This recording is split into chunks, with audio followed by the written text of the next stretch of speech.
Take Nick. Now, I want you, ladies and gentlemen, to be very nice to the media. Sometimes they ask me not very nice questions, but we have to be absolutely nice to them. And I'm very serious about that. Which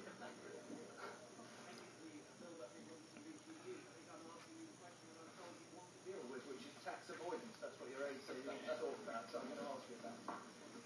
You say you're repeating what you said in the House of Commons about Lord Fink, the former Tory Treasurer. I note that you only repeated one part of it. In the next sentence, after talking about tax avoidance, you referred to dodgy Tory donors. Are you saying that Lord Fink is dodgy? And will you use the word dodgy because your Shadow Education Secretary did in the same sentence? And if you'll forgive me, because the word dodgy is rather important just now, do you think it's dodgy to give a donation to a political party in shares rather than in cash because it avoids tax? Do you think it's dodgy to use what's called in the trade a deed of variation to leave your house to your children? That too avoids tax. Okay, let me deal with those questions in order, and I'm going to take my time about dealing with them. On your first point, I just want to make this point about Lord Fink, because I think it is a very important moment, this.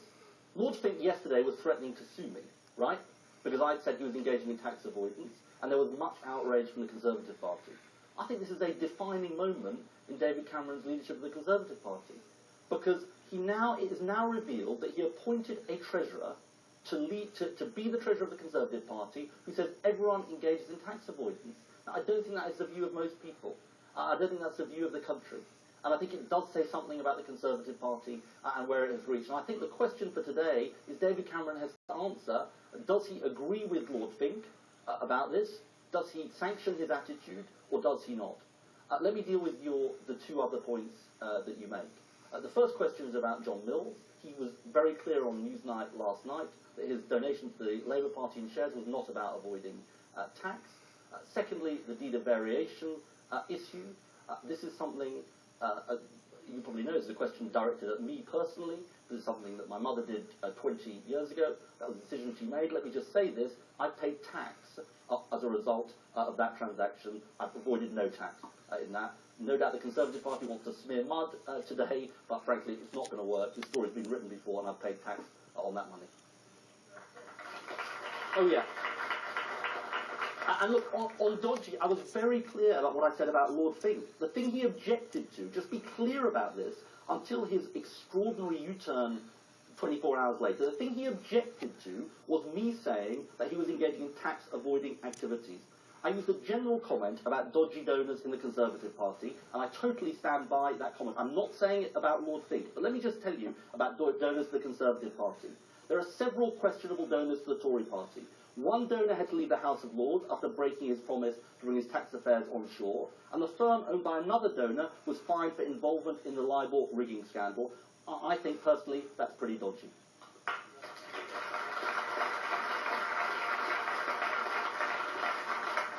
Okay, I'm going to take ITN, Carl.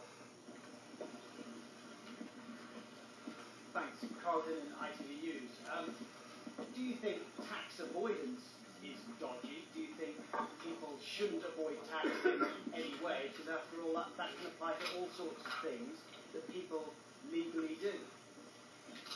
Well, let me just say this, because I think this is an important question. Look, it is true that individuals and companies avoid tax. That is true, that is correct. Now, part of the answer is, of course, to reduce the options for that happening. So there is a responsibility on government, and this is part of my main argument with the Conservative Party, through effective anti-avoidance laws, effectively enforced by the tax authorities, and indeed dealing with tax havens. Now, my argument with them, Carl, part of my argument with them, is that in fact, they aren't doing that on hedge funds. They didn't deal with it, as I said to David Cameron last week. On tax havens, they haven't dealt with it, despite promising that they would do so. In fact, on a whole range of issues, they haven't dealt with tax avoidance. Let me just say this, though, also.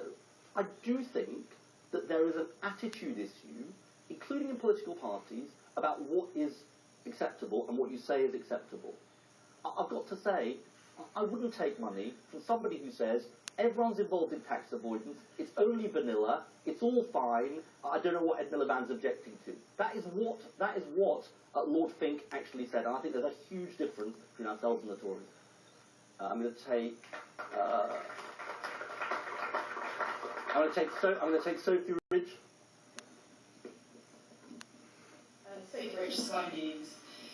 Can we just be clear? Are you now saying that you don't believe that Lord Fink's tax affairs are dodgy? No, we want to be polite. I was taught very well at Haverstock not to behave myself. And more, I actually did most of the time. You won't surprise you to know. And you're saying that you don't agree with his views on tax avoidance. Does that mean that you pay more tax than you legally have to?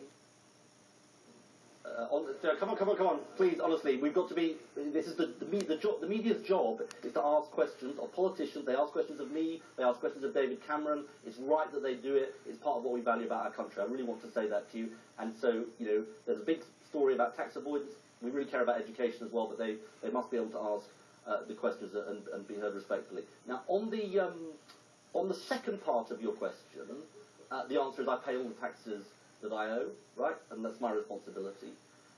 And the first question, just remind me of the first question.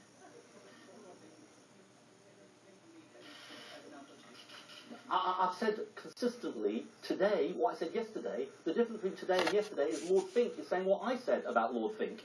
Because he's saying... I mean, well, look, sometimes in politics there are things that are not black and white. Sometimes there are things that are rather open and shut. When somebody says, I'm going to sue the Labour leader because he says I'm engaged in tax avoidance, and the next day he says, I'm not going to sue him because I have engaged in tax avoidance, I'd say that's a pretty open and shut case.